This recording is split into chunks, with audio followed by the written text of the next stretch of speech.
Good morning and welcome back to the Dyslexia Initiative and Coffee Talk. After having our page taken down by Facebook, we're a little surprised. We're back up and live this morning. You're kind of getting a more real me, no makeup, wet hair, because I'm exhausted after the last 2 days. Yeah, I didn't sleep last night. No, but we're up. Yay! Here. We did it. We got here. We did. So Ashley, can you explain what happened a little bit? Or just for those who don't know that we were down for a day? We were down for 42 hours.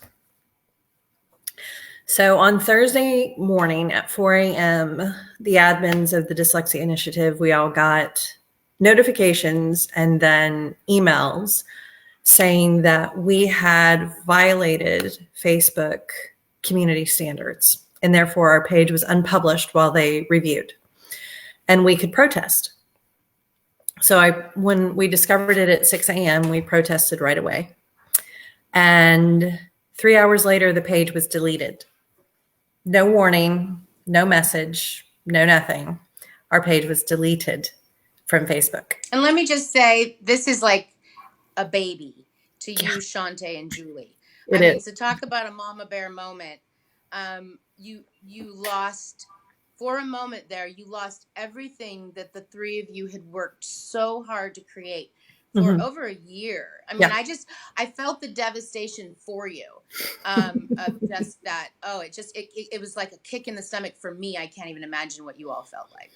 I kind of went into a shock space. I think Shantae just, she was in shock, and she was definitely very angry. I think Julie went into a shock space as well. We didn't understand why. We didn't understand what was happening.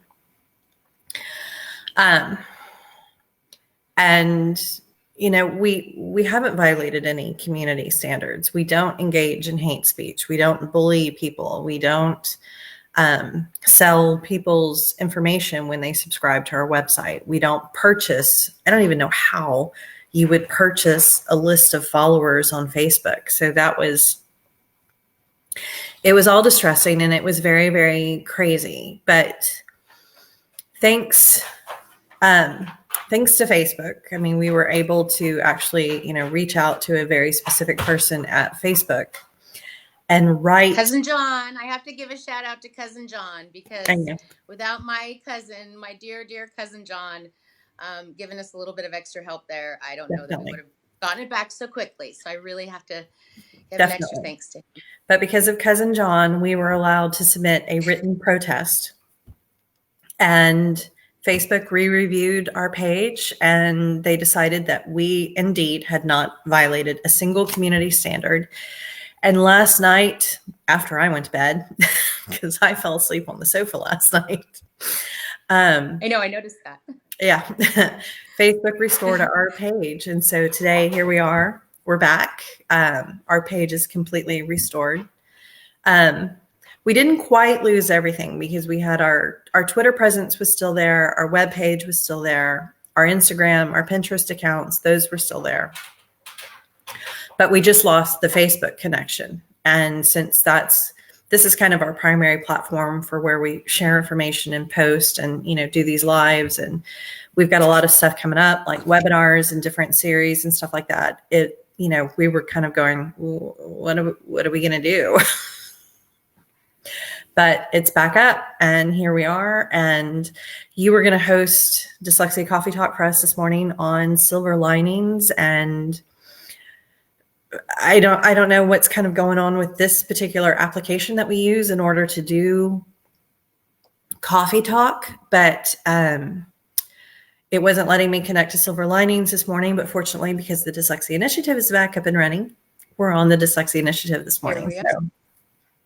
And we're supposed to be here. I offered that because you and I wanted to continue. We didn't want to stop.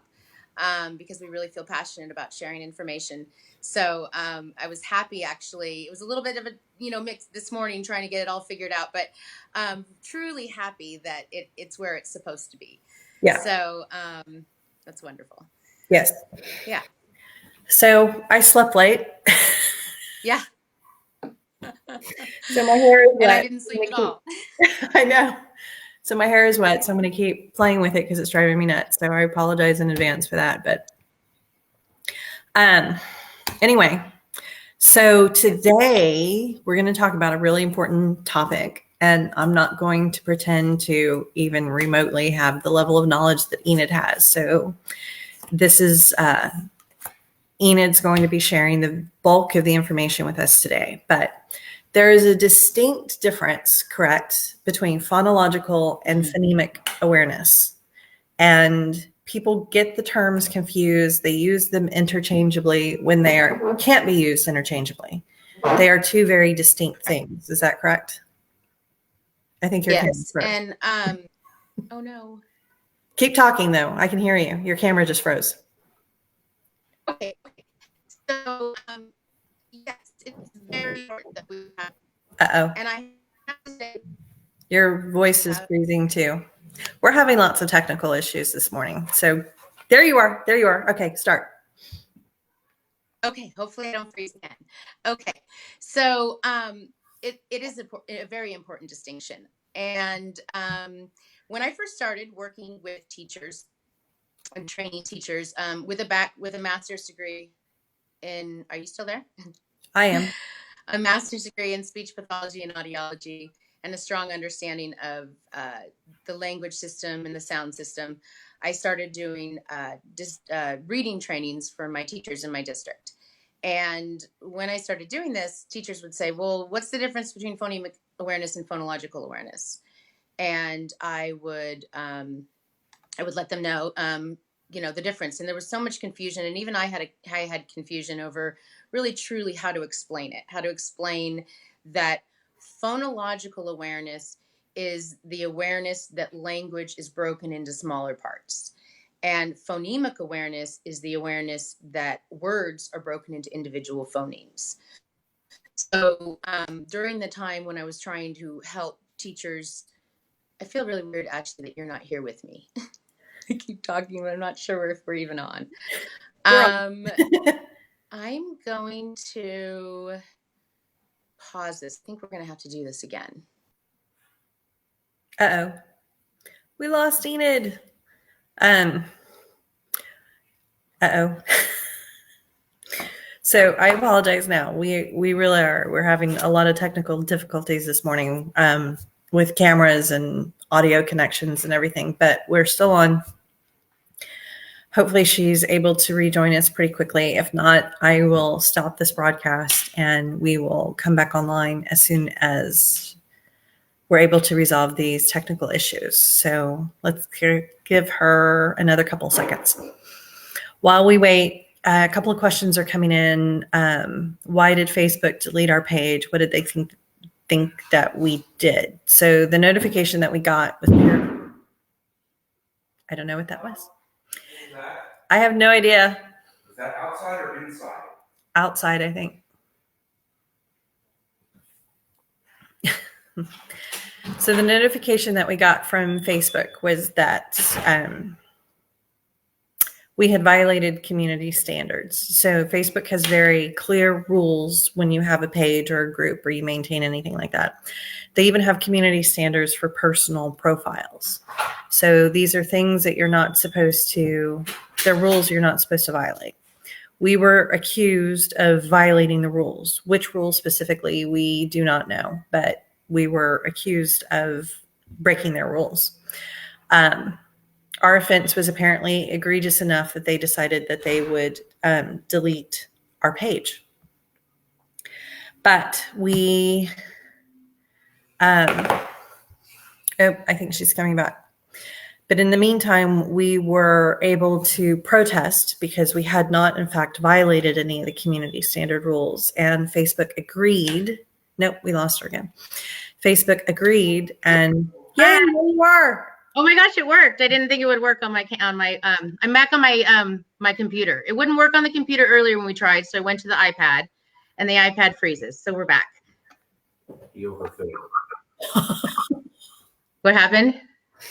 We heard a huge explosion a couple of seconds ago while we were waiting for you to come back on. I'm going to see. This is a soccer ball. Oh, that was a soccer ball. That my son overfilled, but there was a huge. That is no longer a soccer ball. That is now, what is it now, Graham? It's not a soccer ball. So, not to put you on the spot. It's pretty cool, though. That could be a work of art. But we heard a huge bang, and my husband was like running through the room going, "What was that?" So okay, can we just start over? Yeah. You go. Go. You talk. I don't know where you guys lost me, but yes, it is a very important. Start from the beginning. Okay. It is a very important distinction between phonological and phonemic awareness. The phonological awareness is the understanding that language is broken down into smaller parts. And phonemic awareness is the understanding that words are broken into individual sounds. Phoneme means sound. Phoneme means speech sound. So when we're talking about phonemes, we're talking specific to speech sounds. And when we're talking about phonological awareness, we're talking about overall sound system of language. And so when I first started training teachers, I have a master's degree in speech pathology and audiology, which gives a very strong understanding of the sound system and language and how it all works together. And I was confused when I first started. I'm like, phonemic awareness, phonological awareness, isn't it the same thing? No, it's not. It's an umbrella. I know there's an umbrella. I know that it's all encompassing, but I'm not really sure exactly how it's different. And then because everybody's always using the terms interchangeably, I would get really confused. I would even go to training sometimes where people would use them interchangeably, and then I would hear it the other way and think, wait, what is it? So that's when I created the tree. I created a tree, a very simple tree. A lot of people say umbrella. I couldn't fit it all on an umbrella. So I figured the tree, and really ultimately when I started making the tree, I was thinking that you can't have, the tree needs a strong trunk for the tree to be able to grow. And so if we think of phonological awareness sort of as the trunk of the tree, and that it's the base of everything. If we don't have strong phonological awareness, everything else on top of it will be kind of shaky. Language builds on itself. So I have a couple things that I want to read today. I'm going to go more into detail in the distinction, but I want to be able to talk a little bit about the importance. And before I go on, there's someone out there, and I'm feeling horrible because I don't have her last name, but her first name is Jocelyn. And I'm getting that wrong. I'm so sorry. But on the Science of Reading page, she put out today the most incredible blog about this, everything that I'm going to talk about the distinction. And she also came up with some incredible ideas for how to work on the phonological awareness skills. So we will be posting that later on this post, or on Dyslexia Initiative. It was so wonderful. So I really want to share that and make sure that after today, everybody has a chance to really look at that and see on a greater, in black and white, what we're talking about here today. Jocelyn Seymour. Thank you. And her website is JocelynSeymourEducation.com, and her last name is Seamer, and Jocelyn is Jocelyn. So JocelynSeymourEducation.com. Thank you so much. Can you see her blog post, what it's called? It's called The 3 Ps, Don't Mix Them Up. That's right. I love it. So that is something that I told her she's my new favorite person, because it's just brilliantly presented in all of the information that you need so easily in such a clear-cut, short document. So what I wanted to read really quickly off of is about why it's important.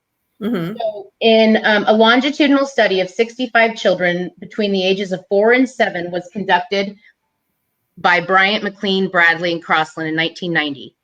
This research confirmed the existence of strong relationship between children's phonological skills and reading. This is very important, and this is why it's so important that we make this distinction. Sensitivity to rhyme and alliteration were demonstrated as precursors to phoneme detection, which in turn played a vital role in subsequent reading success. So why this is so important is because rhyme and alliteration are phonological awareness skills. They are not phonemic awareness skills. So when people are talking about, we need to work on phonemic awareness, sometimes those rhyming and alliteration skills and syllable awareness skills get lost. And so, and a lot of the programs out there, there's many, many great programs out there that focus on just phonemic awareness and not phonological awareness. Gotcha. But you have programs like Letters and Haggerty that do focus on the phonological awareness as well. But anyway, so the one last thing they found is that children who entered first grade with low phonemic awareness were shown to lag behind their peers who began first grade with high phonemic awareness. So with regard to achievement in the end of the year reading, writing, and spelling, so all of those things were affected.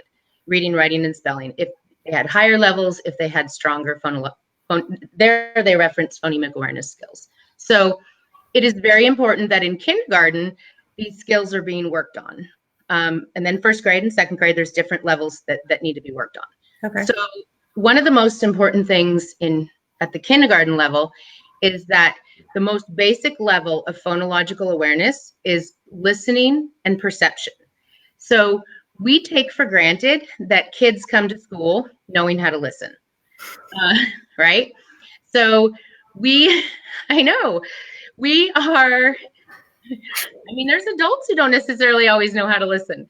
So we expect them just to sit there on their little spot on the floor, you know, and take in everything we're telling them. And they're supposed to be able to know what to do with all of the competing sounds and all of that.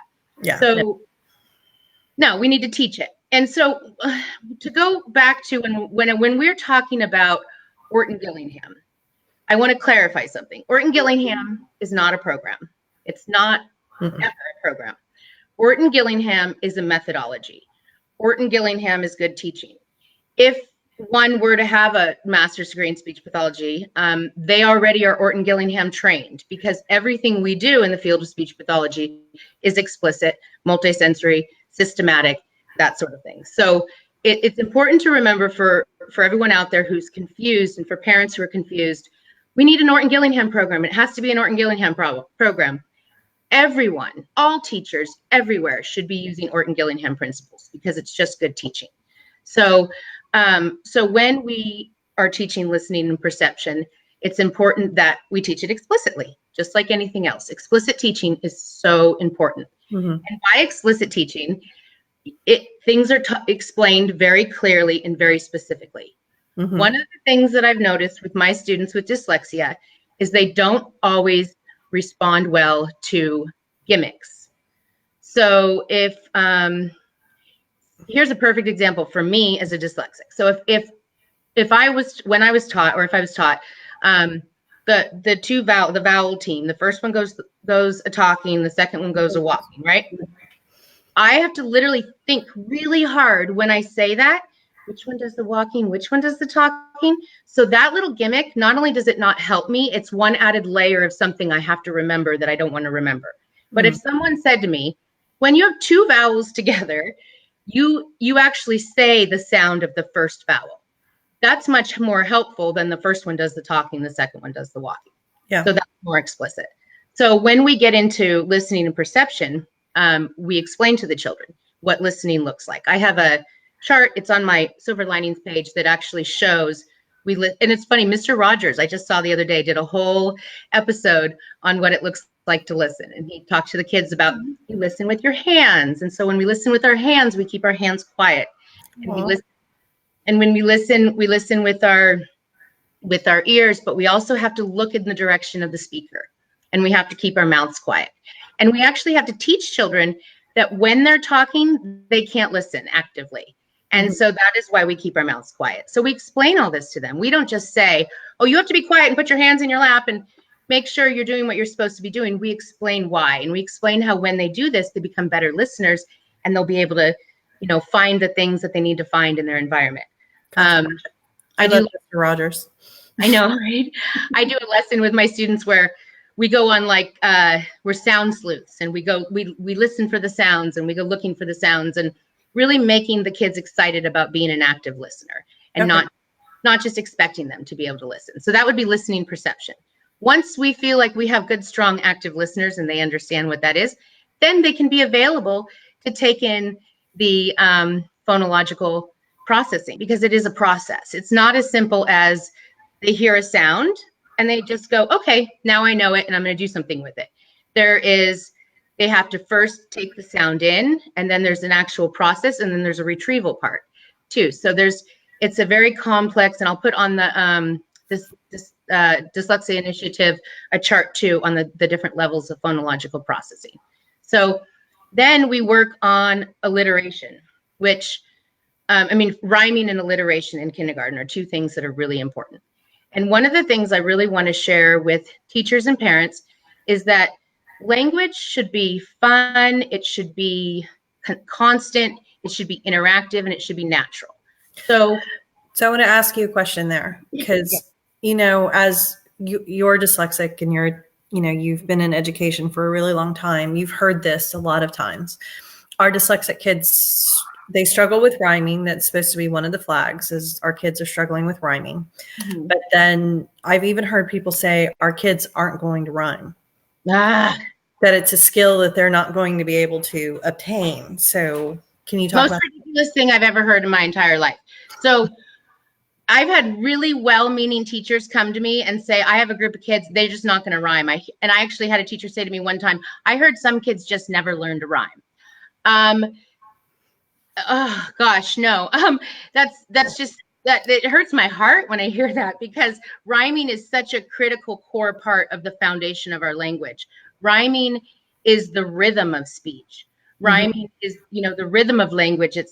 And so when I'm working with, I used to work with the birth to 3 population, and I would go into the homes and I'd work with the families on communication. And I would see these kids that I would see, like, because of their language difficulties and their speech difficulties, I think they might have some red flags for dyslexia. Parents are dyslexic, those sorts of things.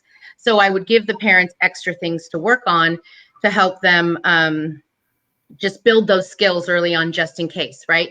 And so some of the things at home that are really powerful is that if you have real littles, to always hold them on your lap when you read them rhyming books, because then they can feel the rhythm of the language. Yeah, so when we talk about multisensory, that's a multisensory, approach, because now they're not only hearing the rhyming, they're feeling the rhyming. And so for kids who can't quite hear it at first, they can feel it.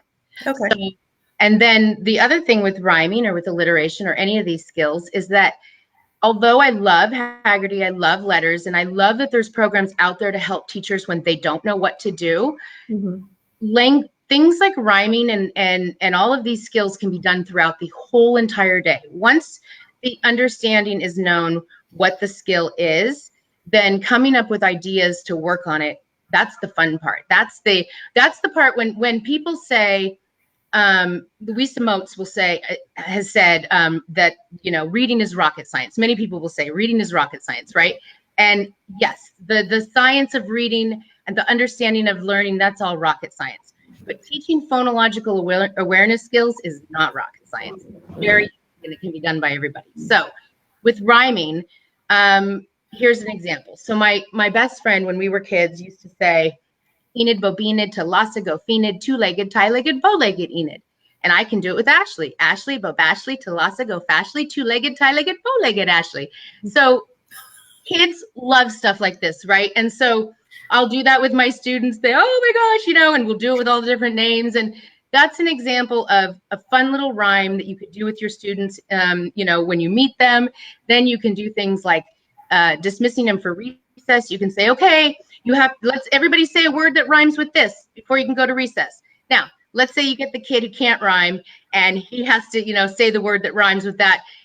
You can give them extra help. You can, different ways, but you can use rhyming throughout your day and rhyme everything. In kindergarten, if you're working on rhyming, rhyme all day long, every day, all throughout the day. Because when they talk about, in Orton Gillingham, when they talk about repetitive, they don't just mean 5 times right now in a little setting with a program. They mean all the time. And so, and alliteration, I mean, you could, Sally sells seashells by the seashore. Those tongue twisters are all alliterations. Right. They're great books, Chicka Chicka Boom Boom, one of my favorite kindergarten books, and so all of those books are great books with alliteration and rhyming. So when people would say to me, oh, some kids never rhyme, I'd say we have to bombard them with rhyming. Bombard, bombard, bombard. Mm-hmm. So when I'm working on rhyming, I will read so many rhyming books that they're just, until they're so tired of rhyming books, but they have to hear the rhyme. And then once you've bombarded them with rhyming books, then you would start doing nursery rhymes. Jack and Jill went up a hill to fetch a pail of water. And then you start to have them fill it in. Jack fell down and broke his, and see if they'll fill it in. Yes. And so you do that. And so now you're building, first you just bombarded them. Now you're giving them rhymes and trying to help them fill it in. Then you expose them to the rhymes where you're giving them the rhyme. So if I'm working with kids and they have no concept, I say, okay, let's rhyme. Ready? Hat. And I always clap when I rhyme because it's the rhythm of the speech and the rhythm of the rhyming, and they can feel it. So hat, bat, cat. Okay, now you do it. And they're just doing the same thing I'm doing, but they're hearing it, they're feeling it, they're getting it. Then there's most of these kids that they say will never get rhyming. They need to see it visually. And if I'd been prepared and we hadn't had a crazy week, my brain wasn't fried, I would have brought the little things I use for visuals. But what I'll say to the teachers out there, because most teachers will know what I'm talking about, are the little Connects cubes that you use for math. I use them for rhyming because what I like to show, and you can use these with any kind of blocks, anything where you have the colors to represent the sounds, okay? Because one of the most important things we need to remember when we're working on phonological awareness is that it's sounds. There are because we're going to talk a little bit more about phonics. So this is actually a good time for me to bring up phonics, phonological awareness, and phonemic awareness. They're not the same. So phonics is its own thing all by itself once we've mastered phonological awareness and phonemic awareness. So when I'm working on rhyming, when I'm working on these skills that are auditory, there are no letters involved. So I will use the cubes and I will show, so if the word is cat, I'll show how this letter, this color is this color, but these two are here. And then we keep going down with these colors being the same and this color is changing. So then when they can't hear it, we'll be like, look, they're the same at the end. You see that? So we have b, at. Ooh, there's at. Ooh, look, that's the same, at. And so they see it. And so it's funny, the kids who can't hear it, once they can see it, then they get it. It's almost like the extra, it's again, multisensory. It's another clue to let them know, okay, you're not hearing it, but you can see the pattern changing. And then they realize that it's about a pattern changing. Okay. So, and then the next area that needs to be worked on before, this is all before phonemic awareness, is syllable awareness. Yeah, we talked about that, right? One more thing I want to say about rhyming is I had a student, so when you say no, some kids will never rhyme, that's just, don't ever believe that. If you're a parent, don't ever believe that. I had a high school student. The special ed teacher came to me and said, can you help this kid? He's super smart. He's about to graduate, but he can't pass the HSPE, which is Nevada's exit exam. Okay. And they needed to pass the HSPE to graduate, and he was about to graduate. We literally, oh yeah, I was going to say rhyming, but this was syllables. We literally worked on syllables for 4 sessions, no joke, 4 sessions. I taught him syllables. We practiced syllables. He passed the HSPEs, and he grew 4 grade levels. Oh, wow. So why I brought that up when I was talking about rhyming is because some kids in high school, it's rhyming. They still never got rhyming in high school. And so we have to do rhyming in high school. And they get it. And then everything kind of falls into place. Same thing with syllables. I've had kids at the high school level where I had to work on rhyming and syllables with both of them. And with all of them, and it made all the difference. Mm-hmm. So this doesn't go away. There's a large body of research that says that if students don't have these skills, they would most likely plateau at the 3rd or 4th grade level. And when I worked in the high schools, I would go into talk to the teachers, and I'd say, give me your lowest readers. I'm going to take them at lunch and work with them. And I'd say, they're about the 4th grade level, right? And she'd go, how do you know? Because research tells us that, and I know they have holes. So again, it's so important that we fill these phonological awareness holes when they're young, because if they don't get filled, they won't get filled. So, and then if they don't get filled, they will plateau, they will have frustration, they will have anxiety. And so it's so important that how are we doing on time? We're running a little bit long, but we started late. So okay. Maybe about 10 more minutes. Okay, so because I really want to get in some important points. So, and I think we'll probably have to maybe even do a follow-up, because there's so much to talk about. So to summarize that, we're getting a lot of questions too. So I think a follow-up will be good, because then you can address specific questions that are coming up. Are there any questions right now I can answer? No, I think that they're kind of, we will answer everybody's questions, but I think you need to keep going, because I think you're kind of answering the questions that are kind of coming up, but okay, they're sort of large in nature. So I think a follow-up will be good. And and you made me think about something too that I think is really important when we're talking about sounds, and we're talking about helping the children to, when I work with them on perception and listening skills, we first start with, what is a sound? It's so abstract. The concept of sound to a child is very abstract. So if we say, what is, the way I do it when I'm working with the kids is I say, let's think of all the sounds we can think of. Let's make sounds with our bodies and our mouths. And of course we get the fart sounds, and we get all kinds of crazy sounds from the kids. They have so much fun making sounds. Some are making them with their mouths, some are making them with their bodies. And then we talk about all the environmental sounds, all the outside sounds outside of ourselves.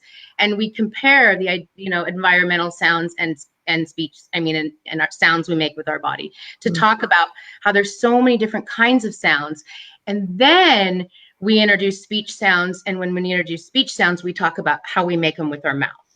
So when we're introducing sound, we're also introducing the concept of the difference between sound and speech sounds.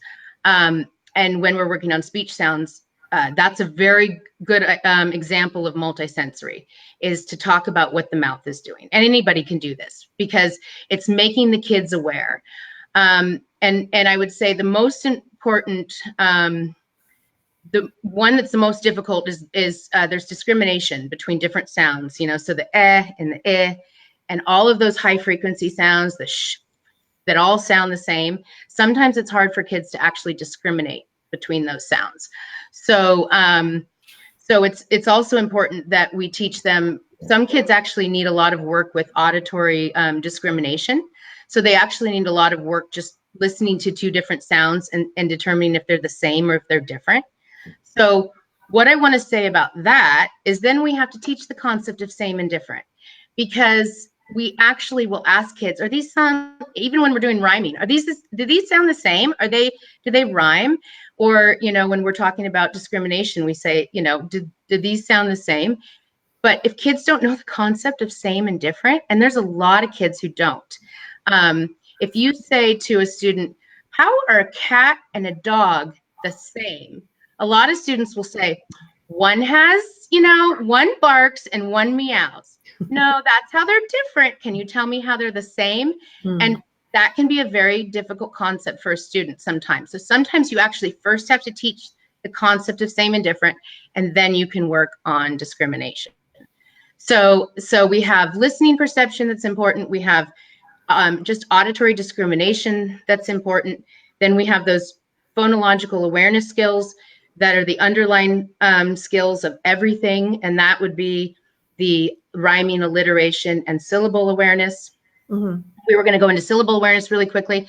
And so a lot of these students, one of the things that's really important, if you're screening kids for syllables and you're trying to figure out if they understand syllables, they have to be able to do it at one syllable words, because a lot of these programs, a lot of these screeners will have 2, 3, 4 syllable words, and the kids are really good at feeling the rhythm. So you're like, Tuesday, Saturday, yesterday, and then you say fudge, and they go, and you're like, okay, so now I know they're a little confused about syllables and sounds. because they're thinking that we're supposed to break it into sounds and the rest of it's just clapping.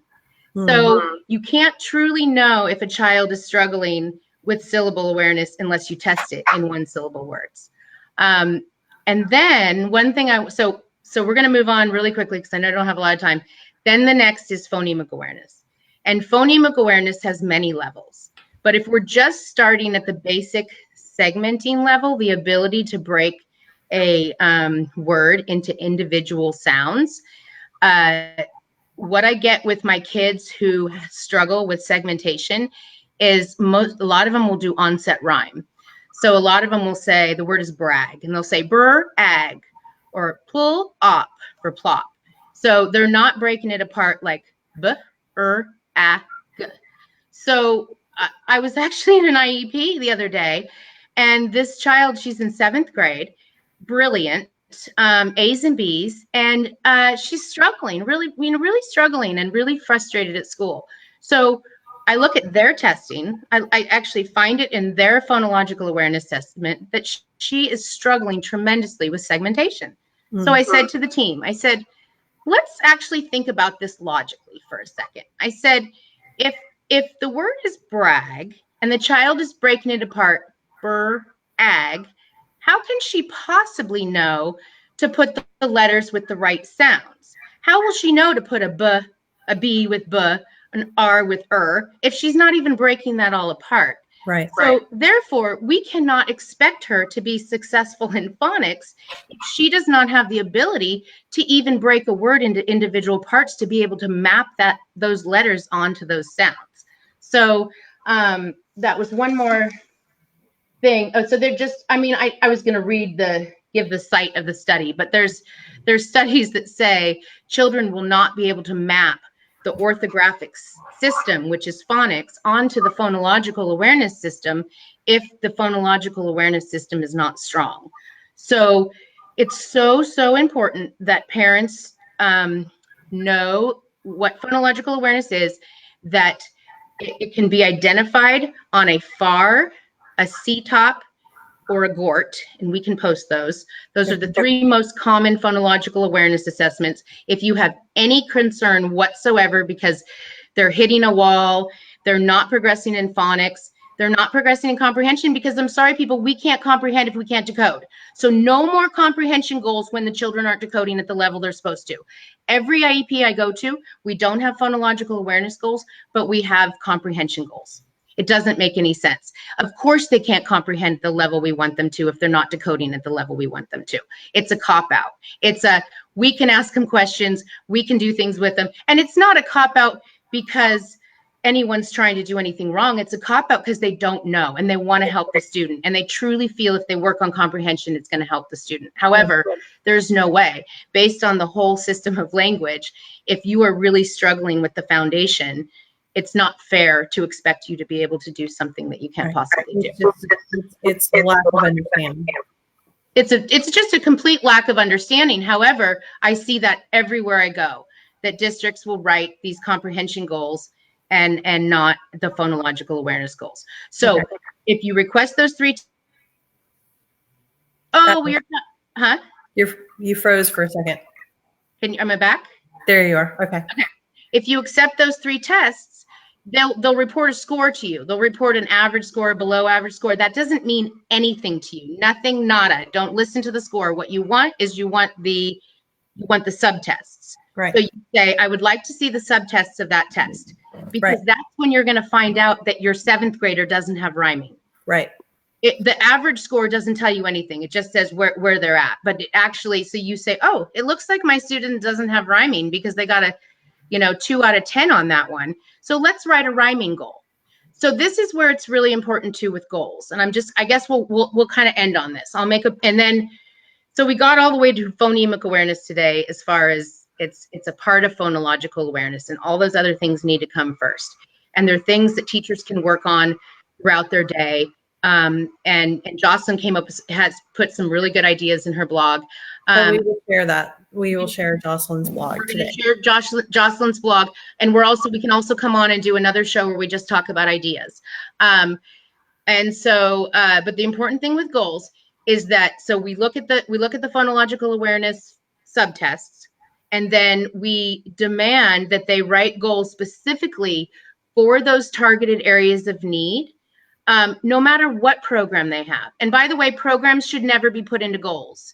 The programs are not, that's not what you're measuring. You're not measuring whether Wilson is working or Barton is working. You're measuring whether the district is able to meet the need, that targeted need.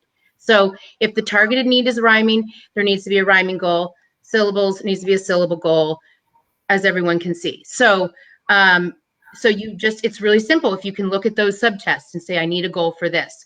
So then if they're providing a program, Wilson, Barton, whatever program they're providing, that's their thing. That's the district making sure they're meeting goals. That's not really, doesn't need to be the concern of the parent. It does need to be the concern of the parent when the parent wants to make sure that they're getting good intervention. I understand that.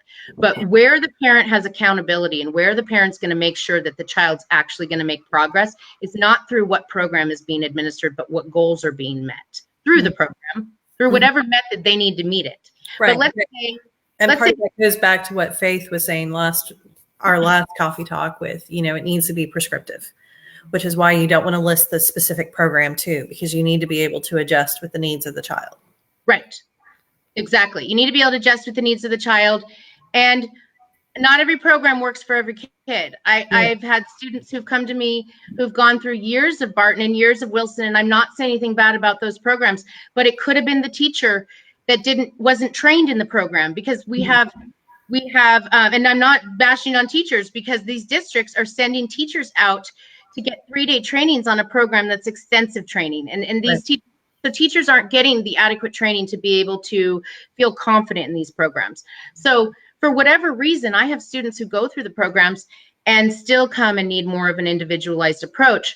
And that is why an IEP is individualized, it is targeted, and we need to make sure that there are specific goals in there that target that specific need, and that, that's happening. Because if that's happening, and let me just tell you, when I work with my students and this happens and you fill those phonological awareness holes, the rest, it snowballs. It's the craziest thing. When they have a strong foundation in phonological awareness, the rest comes. Phonics becomes easier, comprehension becomes easier, everything. It all sort of falls into place because they have a strong foundation. One more thing I want to say really quickly, because I think this is important, is that let's say because I think this happens a lot. So usually when I get a kid who's struggling a couple years behind, has all these challenges, almost always I say, they have phonological awareness holes. We'll find them. We'll figure it out. And 95% of the time, it's phonological awareness holes. However, there are those students who have all their holes filled and they still struggle. And I want to say one of the biggest problems in education today is those fluency tests. We shouldn't care how fast kids are reading. And I understand why we do fluency tests. We do fluency tests to look for automaticity, to see how automatic they are. We think if they decode well, they should have good fluency. But it gives the wrong messages to our kids. They think they have to read fast. They think they have to read quickly, right? And so because a lot of these kids don't get an explicit teaching in what punctuation is all about, they gloss through it super quickly. And then I say, why do we have periods and commas? I don't know. Well, we stop at periods and we pause at commas so we can think about what we've read. So many of my students don't know that. And so if you have a student who's decoding really well, but not comprehending so well, it's a good possibility they have no concept of what punctuation is for, and that they've been taught to read quickly. And so they're so focused on reading quickly that they're not getting the message. So that's my problem with those fluency tests. I understand why they give them, but it gives the kids the wrong message. And they're not, so that's one of the reasons why comprehension can be affected when phonological awareness isn't. Okay. And I want to point out, you did an evaluation with my son back in the spring, and it was clear that he had some holes with his syllables. And now you've done another evaluation with him 7 months later. No holes phonologically at all. So Linda Mood Bell for your kid. Yeah, I have to give a shout out to Linda Mood Bell. And I'd say, again, programs are, some kids really well with Linda Mood Bell, and and the kids who need that auditory bombardment do extremely well with Linda Mood Bell. Yeah. So it's, finding what works with the student, but the important part is just filling those holes. Right. And specifically to what you were saying about the programs, I mean, Linda Mood Bell is something that worked extremely well for my child, but I've had friends that have put their children in that program and it didn't work for their child. Right. So, I think that that's a testament to, it's a great program, but Mhm. it's not for every child out there. And I think that that's what we're trying to say is there's tons of really great programs out there, and there's tons of really great tutors and teachers and everything out there, but it's not always the right fit for that child. That's right. And that's why if things are taught explicitly with multisensory, administration, all of those things, then it really has, I mean, the NIH said it has more to do with the teacher than anything. Yeah. So it really, truly, and that's why I'm so passionate, and why I say it's not rocket science, really, because if teachers can work on these phonological awareness skills throughout their day, they will see amazing things happen in their classrooms. And then they can spend a little bit more time targeting the ones that need a lot of extra. For instance, I have a student right now who I would say one of my students is definitely profound. And just saying certain sounds are difficult, and hearing, discriminating between the two is very difficult. And so he would, for instance, when I've been to trainings with Susan Barton, she says my program does not work for profound dyslexics. So, so what do you use for profound dyslexic? There truly are no programs out there that claim they work for profound dyslexics. So you would have to have someone who understands the sound system and language and how it all works, and how to teach kids multisensory and explicit. Yeah. So do you have any final thoughts before we wrap up? Because we are running long, and we promised last week after running 1 hour and 3 minutes and a few seconds, we wouldn't do this again. I know, it's so hard. I mean, I you know me, I could talk about phonological awareness all day long. So it's hard for me to try to do it all in one little thing. And that's why Jocelyn is my new best friend, because she did it in a blog. And I guess what I wanted to get out there today is just the discussion. I just want us to be talking about this. And that's why we're here. And, and just so that it's not such a mystery. It doesn't have to be a mystery. It really is just the building blocks of our language. And I think that that's really important. You were the first person I knew who told me that there was a distinct difference between phonological and phonemic awareness. Even for all of the bombardment that I had done to myself with different learnings and books and all of the things that I had read and immersed myself in, that was a distinction I had not come across. And so when you shared that with me, that was a very profound learning for me. So you're right. We need to be having the discussion, and we need to be empowering our parents with a clear idea of the difference between what is phonological awareness versus what is phonemic awareness, and how does that all play together in gaining comprehension as we work to remediate our children. Mm-hmm. Yeah, and that there are a lot of things that parents and teachers can do every day, all day, that are simple. Yeah. Build these skills. And we will definitely be posting a lot more about that. So really quickly, I'm so sorry. I posted on Silver Linings today a thing called the Blimblat. And it is it's a fun little passage, and it's got a bunch of nonsense words in there. And so you can make sense of this passage with probably 25% of the words are nonsense words. And what that passage is to demonstrate how our stealth kids get by for so long, because our stealth kids can make sense of a passage without being able to decode a lot of the words. And so when you read the Blimblat, you're actually kind of surprised as you're reading it, because there's a lot of nonsense words in there, and you're still able to make sense of what it's trying to say. So I posted that, and I wanted to talk about that because our kids are master compensators. And so that is why they get really far sometimes before people realize they have phonological holes. Gotcha. So we are gonna wrap up there. And as we wrap up, I'm going to say two things. First, we are not going to have coffee talk next weekend because it's Thanksgiving, and I hope, everybody has a safe Thanksgiving and you are with your family, you're with your loved ones, and taking time to sort of pause as school is also out for most of us for a week. Taking time to pause and rest and recover and just reflect on what the season is. So no coffee talk next week. We will be back in 2 weeks. And the second one, because Enid did this earlier and I have to do a different one. I'm going to do my dog's name because I do it her often. Laney, Laney, Bobaney, Banana, Banna, Bofaney, Me, My, Momaney, Laney. I love it. And that's the other one. So, and everybody has a fun little rhyme, and the kids, they love it. They love it. That was good. I love it. Anyway, so everybody take care. Happy Thanksgiving. Happy Thanksgiving. We'll see you in 2 weeks. Thank you for joining us. Bye. Bye.